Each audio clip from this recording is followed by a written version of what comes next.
لات، جس کو کفار مکہ پوجا کرتے تھے، یہ لات اللہ کا ولی تھا، حاجیوں کو ستو گھول گھول کے پلایا کرتا تھا، اور اس کے مرنے پر مجاہد رحمہ اللہ کا قول ہے کہ لات کے مرنے پر لوگوں نے اس کو دفن کرنے کے بعد اس کی قبر کی مجاورت شروع کر دی۔ اب بتاؤ، جو کام کفار مکہ کرے اور ان کے دین میں حلال ہو، وہ کام مسلمان بھی کریں، وہ ایمان والا کام ہو سکتا ہے؟ قبروں پر مجاوری تو کفار مکہ کیا کرتے تھے، اور آج یہی کام ہمارے علاقے اور ہمارے معاشرے کے اندر مولوی صاحب اور صوفی صاحب، شیخ الحدیث صاحب کرتے ہیں۔ قبروں پہ چراغ جلانے کا رواج تو عام ہے، اور یہ چراغ جلانا قبروں پر کئی قسم کے شرک کا منبع ہے، عام بات نہیں ہے۔ ایک مولوی نے کہا یہ عام بات ہے، شرک نہیں ہے، لیکن یہ عام بات نہیں، یہ کئی قسم کے شرک کا گورکھ دھندا ہے۔ نمبر ایک، پہلا یہ کہ جو چراغ جلاتا ہے اس سے مقصود کیا ہوتا ہے کہ قبر والا مجھ سے راضی ہو جائے، تبھی جلاتا ہے نا، پھوکٹ میں کوئی جلائے گا؟ اسی لیے جلاتا ہے کہ قبر والا بابا مجھ سے راضی ہو جائے۔ تو راضی کس کو کرنا چاہیے؟ اللہ کو۔ جب اللہ کے علاوہ کسی اور کی رضا مقصود رکھو گے تو یہ شرک ہے۔ نمبر دو، چراغ جلانے والے کا یہ عقیدہ ہے کہ قبر والے کو چراغ جلانے کا علم ہوتا ہے۔ اگر اسے پتا ہو کہ اسے تو پتہ ہی نہیں لگنا کہ میں کب جلا کر گیا نہیں، تو کیا خیال ہے وہ جلائے گا؟ اس کا یہ عقیدہ ہے کہ یہ قبر والے کو چراغ جلانے کا علم۔ آپ تو چراغ جلانے کی بات کرتے ہو، یہ ہمارے ہاتھ میں ملفوظات احمد رضا خان صاحب بریلوی ہے، اس ملفوظات کے اندر وہ حضرت جی قبر پہ جانے کا طریقہ کار بیان کرتے ہیں، اور کہتے ہیں جب تم قبر پر جاؤ، قبر پر جانے کے لیے میت کے سامنے سے آؤ، 271 صفحے پر، میت کے سامنے سے آؤ، اس کے سرہانے سے ہو کر نہ آؤ۔ کیوں؟ کہتا جب تم میت کے سامنے سے آؤ گے نا تو میت کو دیکھنے میں تکلیف نہیں ہوگی، اسے پتا ہوگا کون آ رہا ہے، اور جب منڈی کے پیچھے سے آؤ گے تو اسے بھی موڑ کر دیکھنا پڑے گا کون آیا تھا، مردے کو تکلیف ہوگی۔ ہاں واللہ، جب میت کے پاس آؤ تو سامنے سے آؤ۔ تو چراغ قبر پہ جلانے والا، دیا جلانے والا، اس دیے کا تیل اپنے کانوں میں ڈالنے والا یہ عقیدہ رکھتا ہے کہ اس بابے کو سارا پتا ہے میری قبر پہ چیڑا آیا ہے، چیڑی آئی ہے، مرید آیا ہے، مریدنی آئی ہے، خالی آئے ہیں یا اونٹ پہ بیٹھ کے آئے ہیں۔ اور نمبر 3، وہ چراغ جلانے والا اس نیت سے جلاتا ہے کہ میرا بچہ بولتا نہیں، چراغ جلاؤں گا تو یہ بابا میری بگڑی ہوئی کو بنی ہوئی کر دے گا۔ وہ چراغ جلاتے ہوئے کہتا ہے بری بری سرکار بری، میری کھوٹی قسمت کر دے ہری۔ وہ چراغ جلاتے ہوئے کہتا ہے آئے ہیں تیرے در پہ تو کچھ لے کر جائیں گے، دے داتا دے داتا دے داتا۔ اس قبروں پر قبے بنانے سے، داتا کمپلیکس بنانے سے، قبروں پر خانقاہیں قائم کرنے سے، مزار بنانے سے اس امت کے اندر کتنا فساد پھیلا۔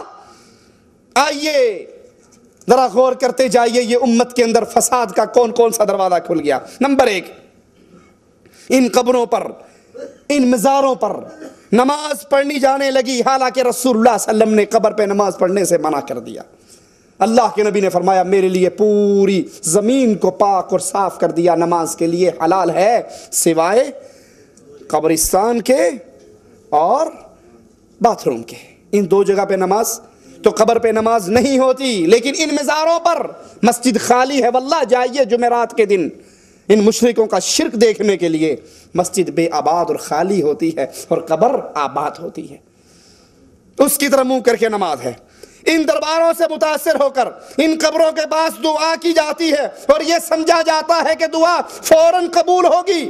بزرگوں کی قبروں کی وجہ سے مصیبتیں ٹل جاتی ہیں، یہ بزرگ بہت کچھ کر دیتے ہیں۔ آپ کا دل نہیں مانتا تو آئیے میں سناتا ہوں، جو بات کہتا ہوں اللہ کی توفیق سے دلیل اپنے ساتھ رکھتا ہوں۔ یہ ارواح ثلاثہ ہے، اشرف علی حکیم الامت، معذرتاً نام ٹھیک لینے دو، حکیم الامت حضرت مولانا شاہ اشرف علی تھانوی، اس کو شائع کیا ہے مکتبہ رحمانیہ اردو بازار لاہور نے۔ اس کا صفحہ نمبر ہے صفحہ نمبر 302 پر فرماتے کیا ہیں ذرا سنیے آپ۔ مولانا قاسم نانوتوی کے بارے میں کہتے ہیں، فرمایا مولوی معین الدین صاحب حضرت مولانا محمد یعقوب صاحب کے سب سے بڑے صاحبزادہ تھے۔ یہ مولوی محمد یعقوب صاحب کی کرامت سنیے، وہ حضرت مولانا کی ایک کرامت جو ان کے مرنے کے بعد واقع ہوئی بیان فرماتے ہیں کہ نانوتوا شریف کے اندر بہت زیادہ بخار پھیل گیا، جو شخص مولوی یعقوب کی قبر سے مٹی لے جا کر باندھ لیتا اس کا بخار اتر جاتا۔ اتنا مشہور ہوا، لوگوں نے مٹی اٹھانی شروع کر دی۔ یہاں بھی آتے ہیں تو مدینے سے خاک شفا کی ڈھیلے لے کر جاتے ہیں، جس کے کھانے سے پیٹ میں کیڑے پڑتے ہیں شفا نہیں ہوتی۔ شفا اتارنے والا کون؟ اللہ عز و جل۔ کہا اتنی مٹی لے کر گئی، ادھر بیٹا ان کا مٹی کی ٹرالی قبر پہ ڈالتا ہے، گھنٹے میں صاف، سید لیا مفت میں کھل گئی ہے۔ ایک دفعہ ڈالی، دو دفعہ ڈالی، تین دفعہ ڈالی، آخر بیٹا پریشان ہو گیا۔ سنیے، کہتے ہیں کہ بیٹا جو تھا بڑا تیز مزاج کا آدمی تھا، وہ قبر پہ آیا، صرف شاہ بریلوی صاحب نہیں مان رہے کہ مردے کو سارا پتا ہے، یہ حضرت دیوبندی صاحب بھی فرما رہے ہیں، وہ قبر پہ آیا، بہت تیز مزاج تھا، کہنے لگا ابو آپ کی کرامت ہوگی، ہماری مصیبت ہو گئی۔ ادھر مٹی ڈالتے ہیں، ادھر پھٹا صاف ہو جاتا ہے۔ یاد رکھو، اگر اب کے بعد کوئی ٹھیک ہوا تو مٹی نہیں ڈالیں گے، ایسے ہی پڑے رہیو، لوگ جوتے پہن کے تمہارے اوپر سے گزریں گے۔ کہا بس اسی دن سے پھر کسی کو آرام نہیں آیا۔ وہ نیچے سے پینا ڈال کے ٹیکے ڈال رہا تھا، وہ نکال لیا اس نے۔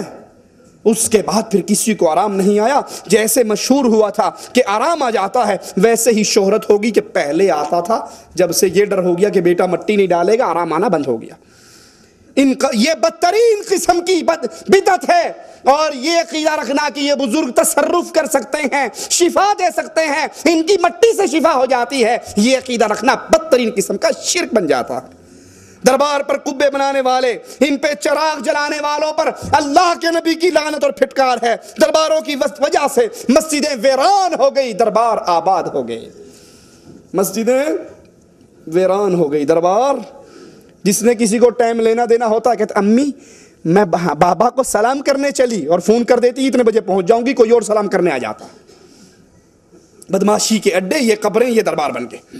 درباروں پر عورتوں اور مردوں کا مخلوط اجتماع۔ رسول اللہ صلی اللہ علیہ وسلم اپنے مسجد نبوی سے نکلے، صحابہ اور صحابیات کو اکٹھے چلتے ہوئے دیکھا، جو نماز پڑھ کے باہر نکلے تھے۔ غضبناک ہو کر اللہ کے نبی نے فرمایا عورتوں تمہیں کوئی حق نہیں پہنچتا راستے کے درمیان میں چلنے کا، تم دیواروں سے لگ کر چلو، مردوں تم درمیان میں چلو۔ حدیث میں آتا ہے عورتیں دیواروں سے ایسے لگ کر چلتی کہ ان کے دوپٹے ان دیواروں کے پتھروں میں اٹک جایا کرتے تھے۔ اللہ کے نبی صلی اللہ علیہ وسلم تو نمازیوں کے، اور نمازی بھی ابو بکر، عمر، عثمان و علی، عورتوں میں عائشہ، حفصہ، فاطمہ، ام سلمہ، زینب، ام کلثوم، رقیہ، پاک دامن بیبییں اور پاک دامن مرد، لیکن نبی نے ان کے اکٹھ کو پسند نہیں کیا۔ تو لسوڑی شاہ کے دربار پہ جو میلہ لگتا ہے، وہاں جو آتی ہیں ان کا اکٹھ کیسے پسند ہوگا؟ عورتوں اور مردوں کا اکٹھ ہونے لگا، پھر اس کی وجہ سے زنا عام ہوا، شراب عام ہوئی، منشیات اور پاؤڈر اور ہیروئن عام ہوئی، بدکاری کے اڈے بن گئے۔ اپنے پاس سے نہیں کہتا، یہی حضرت احمد رضا خان صاحب بریلوی کی ملفوظات، کیسے کیسے بدکاری کے اڈے بنے۔ سنیے، صفحہ 248 ہے، صفحہ 248 کے اوپر فرماتے ہیں ایک مرید آ رہا سید بدوی کبیر کی قبر کی زیارت کرنے کے لیے، راستے میں ایک چھوکری پر نظر پڑ گئی، اس کے دل میں آ گئی۔ جب دربار پہ پہنچا تو وہ اس پیر نے پوچھا عبد الوہاب تمہیں وہ کنیز اچھی لگی؟ کہا حضرت پیر سے، شیخ سے کیا چھپانا، ہمارے دل کو بھا گئی۔ کہا جاؤ وہ کنیز ہم نے تمہیں ہبہ کر دی۔ کہتا میں پریشان، وہ تو اس تاجر کی کنیز تھی، یہ بابا جی مجھے کیسے دے رہے ہیں؟ اتنی دیر گزری، وہ تاجر حاضر ہوا اور اس نے وہ کنیز مزار اقدس کی نظر کر دی۔ خادم کو اشارہ ہوا، انہوں نے آپ کی نظر کر دی، اور پھر قبر والے نے آواز لگا کر کہی عبد الوہاب دیر کاہے کی ہے، اس کو پکڑو، سامنے والے حجرے میں لے جاؤ اور اپنی حاجت کو پورا کر لو۔ یہ دربار، یہ مزار، یہ خانقاہ ہے، بدماشی، بدکاری، زنا اور بے حیائی کے اڈے اور مرکز ہیں۔ ان درباروں کو چلانے کے لیے ہمارے معاشرے کے اندر باقاعدہ محکمہ اوقاف بنتا ہے، اللہ اس سعودی حکومت کو قائم اور دائم رکھے، اللہ ان کو جزائے خیر دے۔ یا محکمہ اوقاف، وزارت اوقاف بنتی ہے حج کروانے کے لیے، بیت اللہ کی سرپرستی کے لیے، مسجد نبوی کی سرپرستی کے لیے، حاجیوں کی خدمت کے لیے۔ ہمارے ہاں محکمہ اوقاف بنتا ہے لسوڑی شاہ اور پھسوڑی شاہ کے دربار سے چندے اکٹھے کرنے کے لیے۔